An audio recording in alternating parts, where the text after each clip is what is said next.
Surya Emas TV, sinar kebenaran di setiap sudut, pesan suci menyala, bawa harapan bagi yang tenggelam, dakwah Islami di setiap channel kita. Alhamdulillah, saya buka Kagum Sableng tahun 2015. Sebelum buka, saya mengadakan pertemuan dengan karyawan, sholat hajat bersama, dipimpin oleh Ustadz Thohir. Kenal Ustadz Thohir dari GNP, guru ngaji di Perdaya, ya, GNP. Itu saya langsung berucap, Kagum Sableng hasilnya untuk kebaikan, kemanfaatan umat. Waktu berjalan, saya ngasih santunan ke semua anaknya karyawan yang kurang mampu, tetangga-tetangga sebelah Tegalyoso, teman-teman anaknya yang kurang mampu, saya santuni semua. Semua hasilnya saya serahkan. Alhamdulillah tahun 2018 saya dipertemukan oleh teman yang memiliki Kriya Quran, Ustadz Badawi, mungkin ada yang kenal Ustadz Badawi. Dia mengajak kerja sama saya untuk mengelola Kriya Quran. Jadi alhamdulillah Kagum Sableng itu 100% hasilnya untuk pondok pesantren. Saya turahnya, naik turah. Nah, kalau sisa santrinya saat ini ada 47 menghafal Al-Quran. Nah, niat itu diutarakan di depan. Niat itu diutarakan di jangan gantung. Gusti Allah dijanjeni tok. Engko nek untung. Nah, kiat suksesnya lagi, kita berusaha itu perlu partner. Mungkin partner dengan ibu ini karena punya keahlian. Partner dengan ibu ini mungkin punya link, punya marketing, warisannya oke, kumpulannya oke. Mesti aku buka rumah makan, dia ngejak konco. Itu baru dengan manusia. Tapi yang tidak kalah penting, kita berpartner dengan Allah. Kenapa dengan Allah? Segala risiko kita tidak tahu, Bu. Nah, yang tahu semua risiko, yang bisa menolong kalau kita dapat risiko sesuatu itu siapa? Ya hanya Allah. Nah, kalau kita ajak partner, apa kita nggak kasih bagian? Ya kita harus menyepakati di dalam hati, di dalam konteks. Nanti saya kalau usaha ada hasilnya untuk sedekah 10%, 20%, 30%, terserah. Itu udah dicanangkan di depan. Ini kiat suksesnya. Kalau kita nanti kalau untung, ya ora digawe untung. Kalau nanti Gusti Allah mau dijanjeni, kadang dikepoi. Nah, itu memulailah dengan hati yang bersih, hati yang berkeyakinan bahwa setiap langkah kita hanya dengan Allah. Kita tidak boleh berprasangka aku wis salat duha saben dina jengking nganti bathukku ireng. Tapi kenapa rezeki nggak datang-datang? Nah, namanya ujian, takdir, itu kita harus bisa membedakan. Ujian, takdir, itu bisa membedakan. Saya kasih contoh saya sendiri aja. Orang menanyakan, Mas Dwi sudah mengelola pondok, tapi kenapa keselamatan anaknya tidak terjaga? Mungkin ada yang bertanya begitu, orang yang nggak mesti pertanyakan seperti itu. Mestinya harus terjaga. Kita ngambil contoh Rasulullah. Rasulullah itu putranya yang lagi meninggal semua. Apakah Rasulullah tidak tahu kalau putranya mau meninggal? Tahu, dia udah dikasih tahu oleh malaikat Jibril. Apakah Rasulullah tidak bisa berdoa? Bisa. Apakah Rasulullah tidak mujarab doanya? Mujarab, sangat-sangat mujarab. Tapi kenapa itu terjadi? Karena takdir. Karena takdir. Saat Rasulullah meninggal, dia berkata kepada Fatimah, nanti sebentar lagi kamu akan menyusul saya. Artinya sudah tahu. Di saat ajalnya menjemput, dia sudah menyampaikan ke anaknya. Nah, apakah nggak bisa berdoa Rasulullah? Bisa. Apa nggak mujarab? Mujarab. Tapi kenapa terjadi? Takdir. Itu harus bisa dibedakan.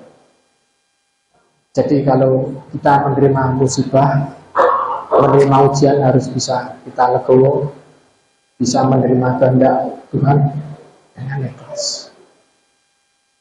6 bulan kemudian, dalam kisah 6 bulan atau 4 bulan kemudian, Fatimah meninggal dunia. Nah, itu salah satu contoh yang nyata. Salah satu contoh yang nyata. Jadi kalau Bapak Ibu mencintai hartanya, niatkan dari sekarang, sebelum nanti kita giat-giat berusaha, niat kita luruskan dulu. Niatkan kita nitip harta ke Allah, mengembalikan untuk kita ambil lagi nanti saat kita di akhirat. Karena ibadah yang paling disukai oleh Allah adalah sedekah. Sholat, zikir, puasa hanya untuk dirinya sendiri, bukan untuk kemanfaatan orang lain.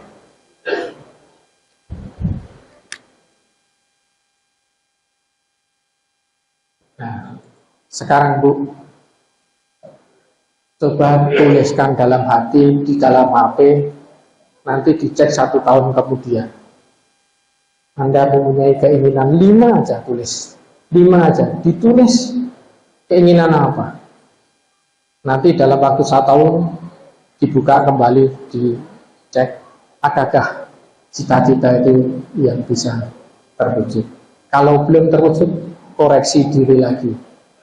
Nah, saya dapat motivasi dari Indo NLP di bawah. Tuliskan cita-citamu. Saya pengen nulis cita-citamu bikin bengkel. Saya nggak punya duit, entah uang dari mana. Ada tulisan tanah dijual yang saya pakai karton sabun. Saya lihat ada tanah dijual. Tak tungguin Bu, yang nulis nancep itu masih ada di situ, saya tungguin. Tak telepon. Waktu itu harganya minta 500.000 per meter. Wah, masuk ini. Akhirnya apa? Tulisan itu saya cabut, tak bawa pulang. Yang telepon istri saya, teman saya, nawarnya di bawah 300 semua. Nah, habis itu saya berusaha menemui yang memiliki tanah, itu per meter ketemu 300.000 waktu itu. Nah, dapat 5.000 meter situ. Itu untuk usaha. Itu mimpi. Semuanya itu berawal dari mimpi. Punya cita-cita aja enggak, gimana bisa mewujudkan.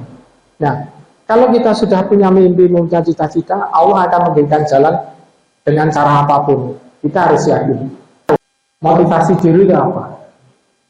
Daya dorong psikologis yang menggerakkan seseorang untuk melakukan sesuatu tindakan. Kita harus termotivasi untuk melakukan sesuatu. Kita tahu tetangga kita itu berjualan. Jualan lentu ya hasilnya oke men. Apa kayak nganggo lambaran? Mesti ngono. Dodolan gorengane kok ya iso tuku mobil, lambarane apa? Lambarane koran. Tapi karena kita tidak melakukan, jarene wong Jawa itu obah mamah. Percaya enggak? Percaya, Bu. orang ngecereng-ngecereng yang gini lampu merah itu 1 menit gitu, 60 detik itu 2000 dapat enggak? Nah, 2000. 1 jam berapa menit? 60 menit. Kalau kita ngambil 20 menit aja, artinya 20 kali 2, 2000. 40.000 1 jam. 40.000. Kalau ngejreng 5 jam aja 200.000. Tukang bangunan kalah, guru SD kalah. 206 juta sebulan. Nah, tukang bangunan 150, Bu. Dia mau nyanyi-nyanyi orang-orang stres. Dikai ya syukur, ora ya syukur, jereng-jereng 6 juta sebulan. Obah mama. Nah, dan kita harus ada tindakan yang nyata. Tindakan. Jangan hanya berangan-angan. Memang usaha itu paling susah adalah memulai. Memulai itu yang paling susah. Tapi tadi sudah saya sampaikan kiat-kiatnya, niatnya. Mudah-mudahan memulai. Sekecil apapun harus dimulai. Kalau sudah memulai yang kecil, nanti akan melebar kemana-mana. Yakin. Nanti tak kasih contoh, saya itu kalau ada rujak depan BNI itu binaan Kakung Sableng itu saya yang ngasih, motor VR saya kasih, terus es krim alat dananya saya kasih, bakmi dekat Loji Arum itu juga saya modali semuanya. Itu juga awalnya susah memulai. Tapi kalau dari yang kecil aja nggak bisa memulai, yang besar kapan memulainya? Motivasi itu ada 2, motivasi dari dalam diri dan motivasi dari luar diri. Saya yakin Bapak Ibu di dalam dirinya sendiri itu pasti yakin punya niatan untuk usaha. Kalau sudah sepuh, sudah pensiun, ngopo Mas, aku sendiri pensiun kari nikmati hasil pensiun, kari mangan, utang putu, bulan-bulan. Tapi yang saya sampaikan lagi, kalau sampai usaha, badan bisa gerak, bisa sehat, pikiran tidak segera pikun, bisa nambah tabungan akhirat. Jangan hanya berpikir hidup yang sebentar itu kita mengumpulkan harta yang sebanyak-banyaknya untuk dinikmati, enggak. Anak cucu kita enggak suka ditinggali harta, enggak suka ditinggali harta benda. Bapak Ibu semuanya mungkin ingat kita ditinggalin apa sama orang tua kita, dikasih apa sama orang tua kita, ya, hanya dikasih ilmu. Sama anak-anak kita juga perlu hanya ditinggali ilmu, dia enggak berkembang sendiri. Dibikinkan rumah mewah, tanah yang luas, hamparan pertanian, itu hanya akan menjadikan sengketa di kemudian hari kalau tidak apa. Lebih baik dikasih ilmu, dikasih akhlak yang mulia, nanti akan membahagiakan dan mendoakan orang tuanya di akhirat nanti. Kita meningkatkan motivasi diri itu mengunci impian. Kita harus punya mimpi. Mimpi. Impen-impenku so aku yenes tua, aku ngopo? Aku ki arep ngopo? Apa arep menikmati di atas kursi roda, stroke, auzubillahi min dzalik, ya? Apa kita bisa bahagia? Bahagia itu adanya di dalam hati, bukan karena harta, bukan karena kekayaan, bukan. Adanya di dalam hati. Kita bahagia, bisa bangun pagi, bisa sholat subuh berjamaah, itu bahagia. Tidak semua bisa melakukan. Orang yang bisa bangun pagi, mau bangun aja harus diteta, harus dituntun.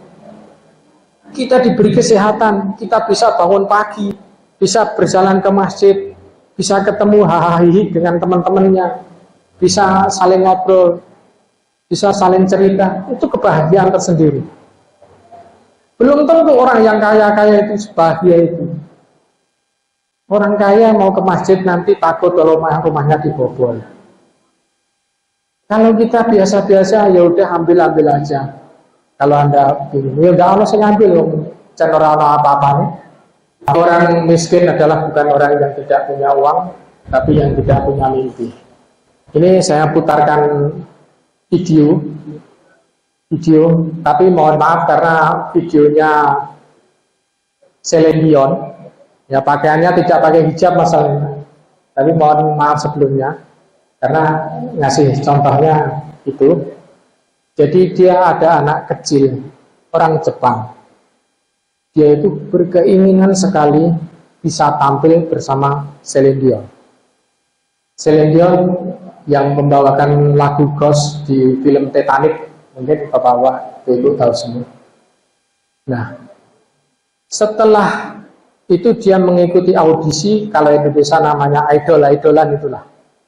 Nah, dari penyelenggarakan bisa dipertemukan via telekonferensi, akhirnya dia diundang ke Amerika untuk nyanyi bersama. Impiannya terwujud. Impian terwujud itu tidak hanya sekedar itu. Setelahnya tawaran nyanyi banyak, tawaran rekaman banyak. Yang sekarang lagi ngetren untuk branded produk, ya, untuk menawarkan produk, itu yang paling besar. Dia dipertemukan sama idolanya, meskipun hanya lewat ini, rasa cinta yang besar terfokus. Allah Maha tahu kalau Anda itu punya keinginan. Tapi masalahnya, Anda tahu nggak keinginannya apa? Allah Maha tahu, sampai punya keinginan ini. Tapi diri kita sendiri itu tahu nggak keinginan kita itu apa? Nah, itu makanya ada konsultan, ada motivator, ada pembina. Itu yang mempertemukan kita, dikirim motivasinya, kemana arahnya. Nah, itu. Ya, agak cepat.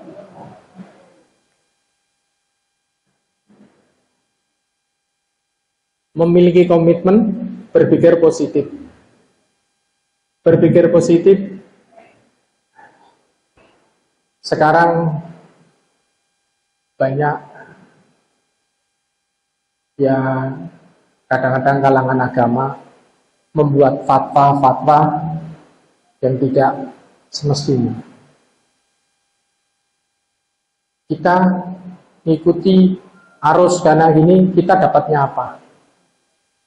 Kita kembali lagi aja, kita mencari konten-konten yang negatif. Itu seperti algoritma. Kalau kita mencari konten yang negatif, yang masuk mesti konten negatif terus. Oh, saya di YouTube atau di Google. Anda mencari pamannya volleyball, pasti yang keluar volley terus. Itu algoritma. Tapi kalau Anda mencari konten-konten positif, motivasi, yang masuk juga akan motivasi terus. Itu algoritma namanya. Nah, kita berpikir positif aja. Kita nggak usah ikut-ikutan yang nggak ada manfaatnya. Percuma kalau untuk kita sendiri. Ini sebetulnya juga video, tapi waktunya juga nggak ngejar, berpikir positif.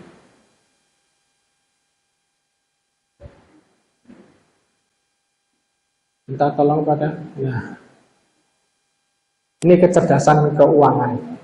Ini di sekolah tidak ada. Kecerdasan keuangan itu ada active income, passive income, portfolio income.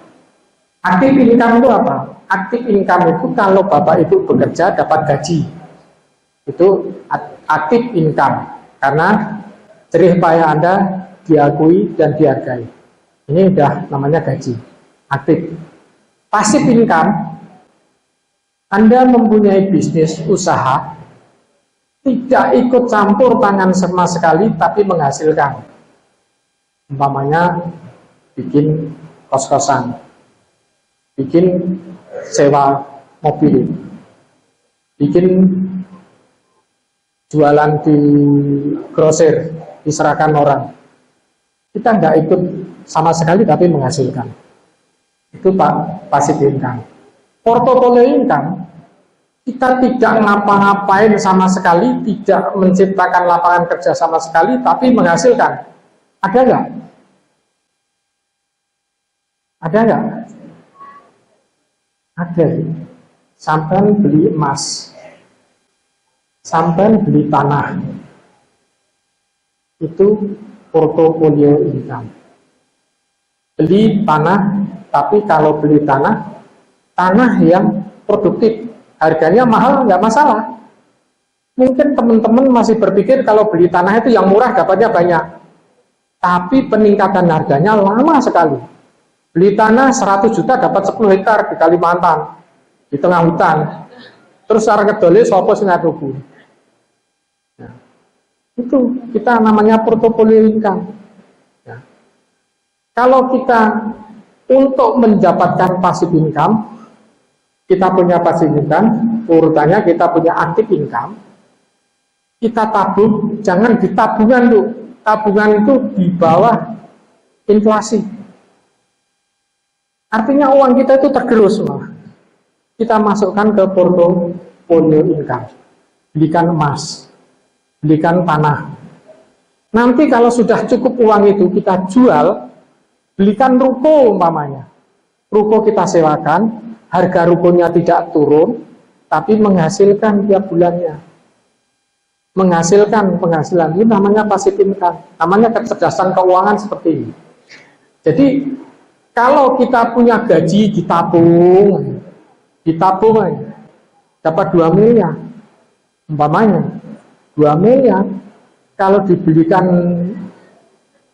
tanah, itu mungkin sudah menjadi 5 miliar. Nah,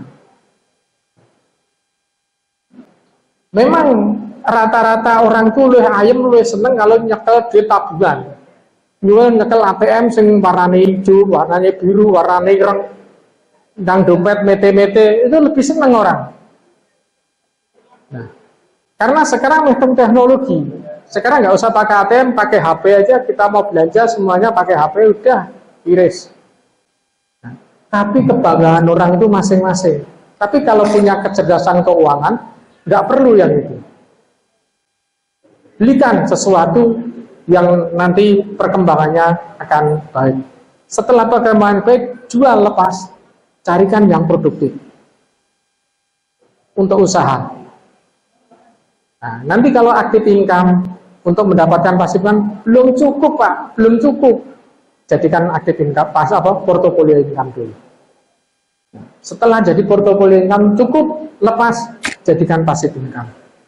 Kalau sudah passive income, Bapak Ibu pensiun, tenang, mengalir, uang itu akan mengalir dengan sendirinya.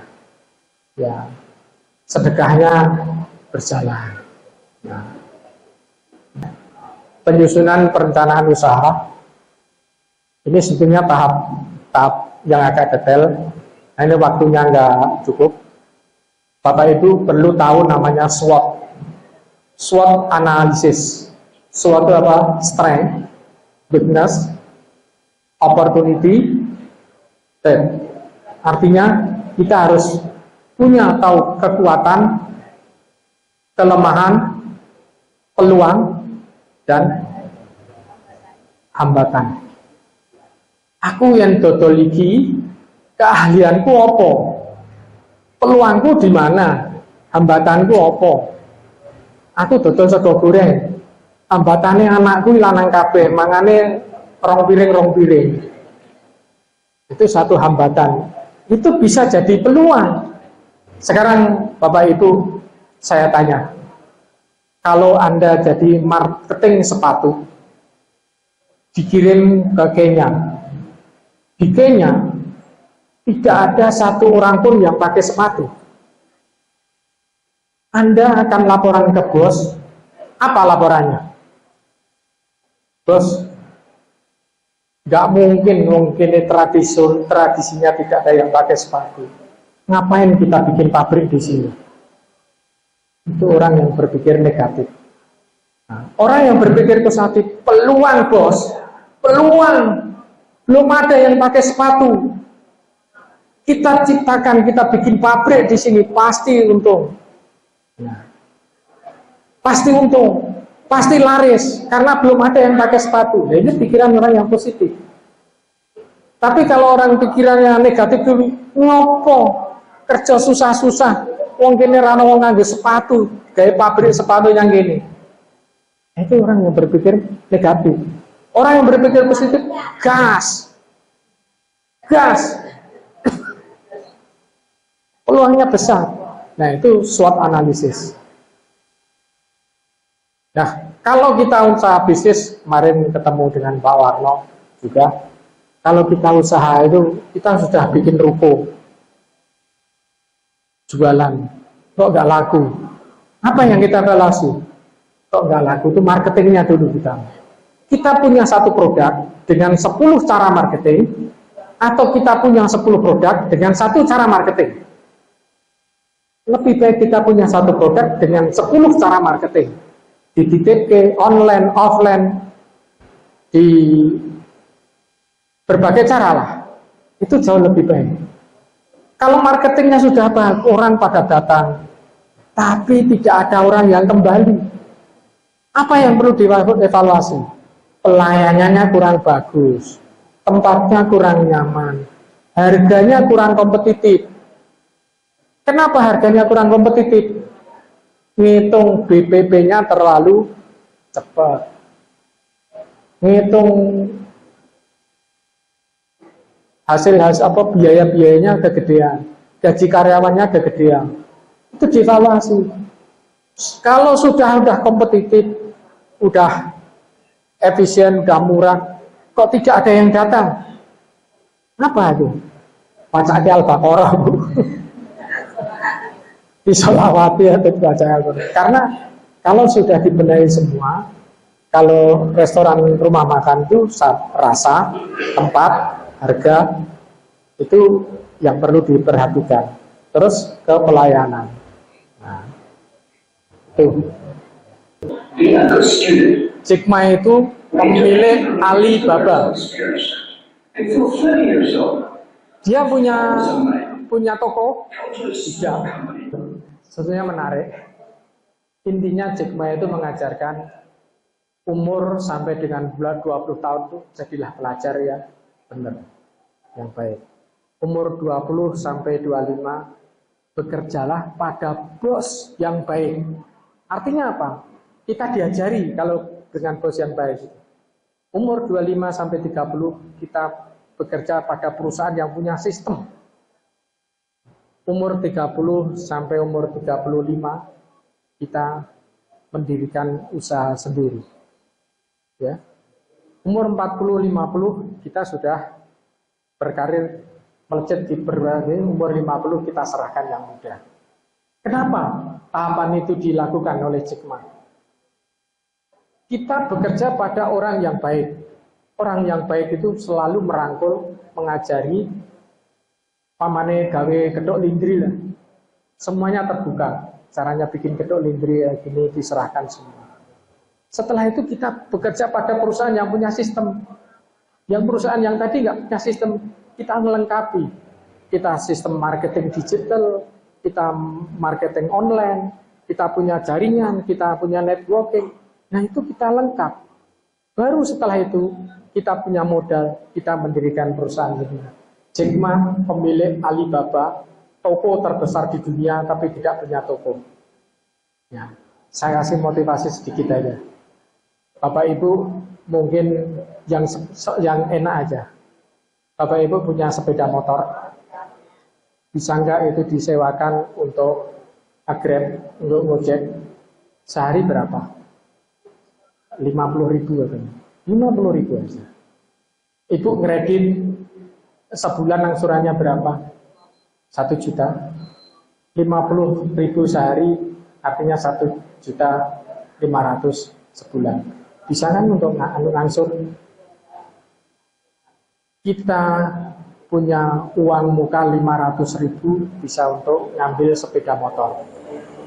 Kita sewakan untuk nge-Grab, untuk Gojek 1.500.000 bisa untuk ngangsur. Selesai motor itu kita jual, bisa nggak untuk ngambil 3 atau 4 motor uang muka? Bisa. 4 motor selesai kita jual, bisa nggak untuk beli 10 motor? Bisa. Gampang lah, Bu? Tuh, gampang. Begitu juga mobil untuk nge-Grab.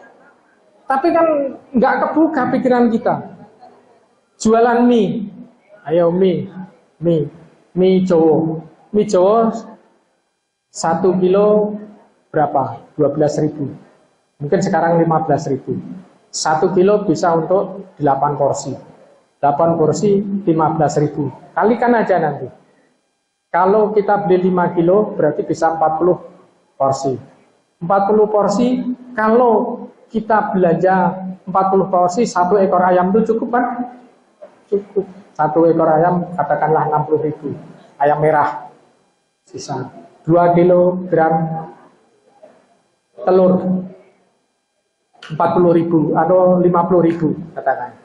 Total belanjaan berapa? Enggak sampai 200.000. Modal. Tambah minyak, tambah gas dan lain sebagainya, katakan 240.000. 15.000 kali 40 berapa? 600. Modal 250 kita jualan 600. Nah, kita berpikirnya jangan jadi petaninya, Bu. Jangan kita yang goreng. Kita berpikirnya bikin gerobaknya, kita modalin orang, mereka suruh jualan, suruh ngambil bahan dari kita punya 10 gerobak, ngambil 100.000 aja. 1 juta sehari. Nah, kalau tahu ilmunya kayak begitu, besok mundur jadi PNS. 30 juta, kepala dinas nggak sampai sebesar itu gajinya. Nah itu kita membuka tadi motivasi diri dari luar itu sebetulnya itu gampang. Kita itu usaha itu bisnis itu gampang, tapi tidak ada kemauan. Nah kemauan yang kecil itu harus ada yang membuka. Ya, kalau mau lebih detail lagi bisa kita mengadakan, nanti minta Pak Warno di Masjid Fadilah. Masjid Fadilah itu di Jomboran. Itu fasilitasnya komplit, lengkap, dan motivator-motivatornya juga banyak.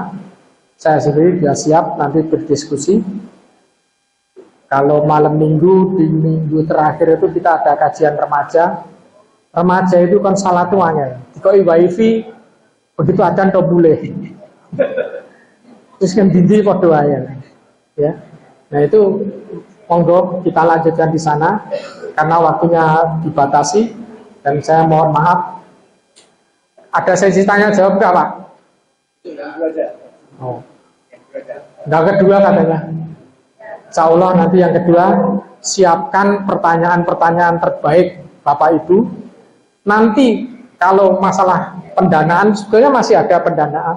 Pendanaan ada BMT, Surya Umat, bisa menjembatani Bapak Ibu Saudara untuk memulai usaha.